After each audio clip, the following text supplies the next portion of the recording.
Okay mga kababayan, Chris Ulo po at welcome po rito sa ating YouTube channel. Okay, pag-usapan ho natin ito mga kababayan, si Dado. Nagtataka lang ako mga kababayan, ito kasi si Dado,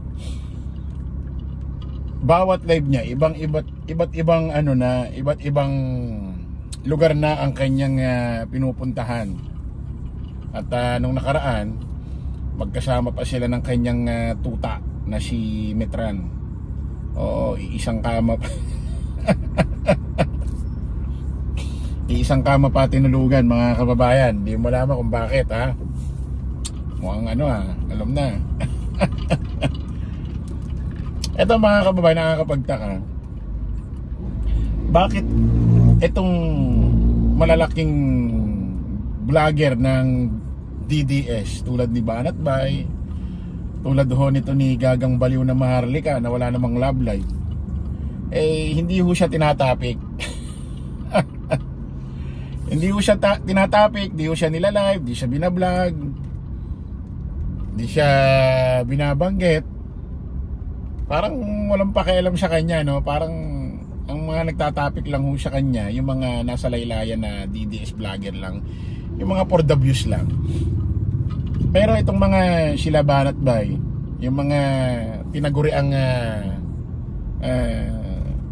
mga DDS vlogger talaga, tulad nito ni Gagang Baliw na Maharlika rin na walang love life, hindi ko siya tinatalakay, hindi ko siya tinatapik.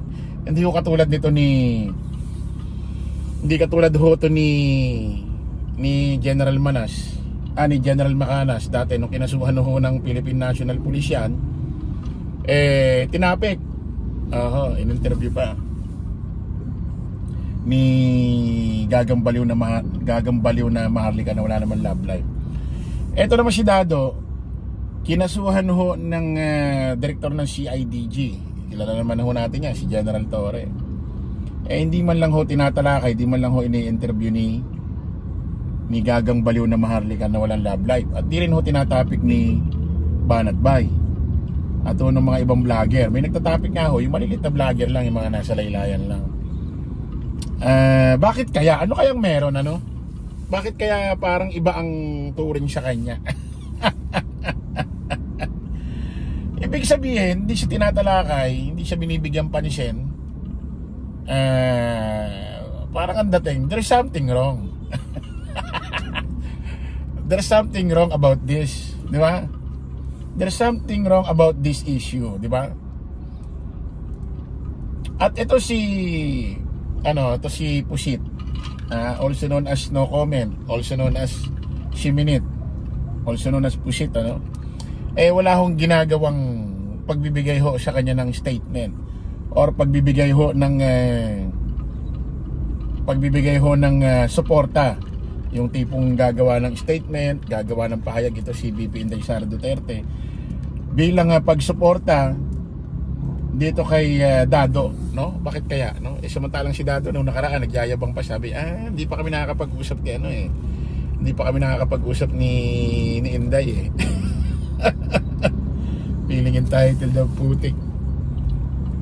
Ano gusto mong isipin namin, Dado? Malakas ka, gano'n? Ano gusto mong isipin namin? Malakas ka kay Inday Sara, gano'n? O isa na namang imahinasyon? Dado, isa na namang itong malakihang imahinasyon, imagination. Hindi pa raw kami nakakausap hindi pa raw sila nakakapag-usap ni Inday. Parang ang dating nag-uusap sila, nagpaplano, para bang gano'n ang dating, para nagme-meeting. Bakit ngayon magmula nung sinampahan ka ni General Torre, hindi man lang wala man lang inilalabas na statement or pahayag ito si VP Inday Sara Pusit, parang bilang pagsuporta sa'yo. Bakit kaya? Ano kayang meron? At di ka rin tinatalakay nila Maharlika, di ka rin tinatalakay ng mga ni Banat Bay, hindi ka rin tinatalakay nila ng Banateros. Bakit? Anong meron? There's something wrong, di ba? Parang merong something, di ba? Ano kayang dahilan? Bakit Bakit kaya? Maaari kayang eto si Dado gawa-gawa niya lang yung kunyari may nagmi-meeting sila, kunyari nag-uusap sila ni Inday, kunyari kilala siya ng Duterte, kunyari binibigyan siya ng suporta nila Digong, ganyan. Pero tutuusin, malamang ito di rin kilala ng pamilya Duterte. Maaaring itong pamilya Duterte ginagamit lang din ginagamit ni Dado para sa kanyang mga vlog, para magka-views, magka-vlog, magpapanggap siyang may bilang sa pamilya Duterte, magpapanggap siya na kumbaga relate ano siya sa pamilya Duterte, medyo kakilala siya, parang ganon. Wala naman mga pahayag, di ba?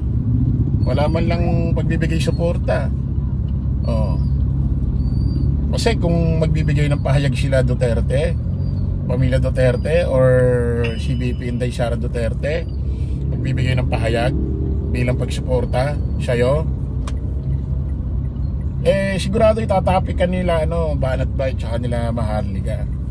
Pero nakakapagtaka, bakit nga wala? Hindi ka nila tinatapik. Ibig sabihin, isa kang literal na buraot dun sa ibig sabihin, isa ang literal na buraot dun sa DDS. Hindi ka nila iniintindi. Walang pakialam sa sa issue mo. Kahit kinasukan ka pa ni General Torre. Sakit na isipin mo, pinagtatanggol mo sila, Dado. Tapos sabihin na natin sige, si Banat Bay at si Maharlika, ayaw kay topic, choice nila yon. Total, hindi naman sila ang pinagtatanggol mo, hindi naman sila ang goal mo, di ba?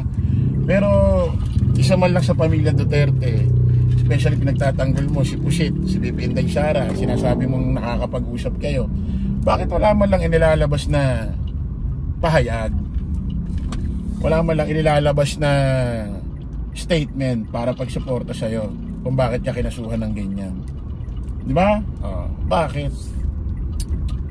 Isa lang ibig sabihin yan, Dado, baka sila mismo ayaw sa'yo.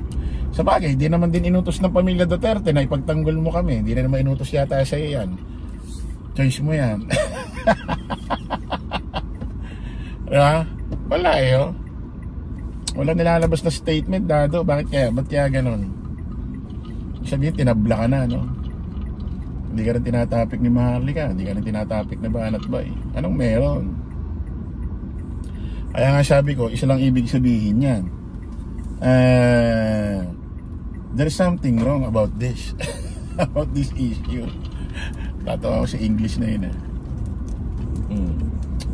Nako, sigurado. Buti pa si PBBM. Buti pa ang administrasyon. Buti pa ang gobyerno, buti pa sila General Torre. Matapos mong pagbantaan ang mga buhay ng mga BBM vloggers, anong napala mo? Biglang umaksyon, di ba? Buti pa kami, binibigyan ng simpatya, di ba? Yes sir, good evening. Welcome sa Ayala Mosquer. Thank you, boss. Diba? Isa lang ibig sabihin niya. Malamang sa alamang. Ayaw nila sa'yo. Kasi ayaw ka nila itapik Ayaw ka i-live. Tapos parang iba-iba na, Dado, ang mo Iba-iba na ang venue mo. Iba-iba na ang lugar mo Ano nangyari? Di mo ba namimiss yung pinaglalayba mo na kwarto? Yung ang background mo na ilaw kulay dilaw, yung parang ilaw ng pang 45 days na sisiw. Ay nako. Di mo ba namimiss yun? Yung mga pinaglalayban mo, kung saan ka na naglalayba, parang naging ka na, palaboy na vlogger Anyari, sila mo pa yung tuta mo, si Metran. na nauuto mo. Na nauuto mo, no? Shush, yatay, ay. Okay. Ay, siya na. Okay mga kababayan, ha, update na lang ho tayo rito sa ating YouTube channel. Kita-kita tayo sa panibagong live, panibagong vlog.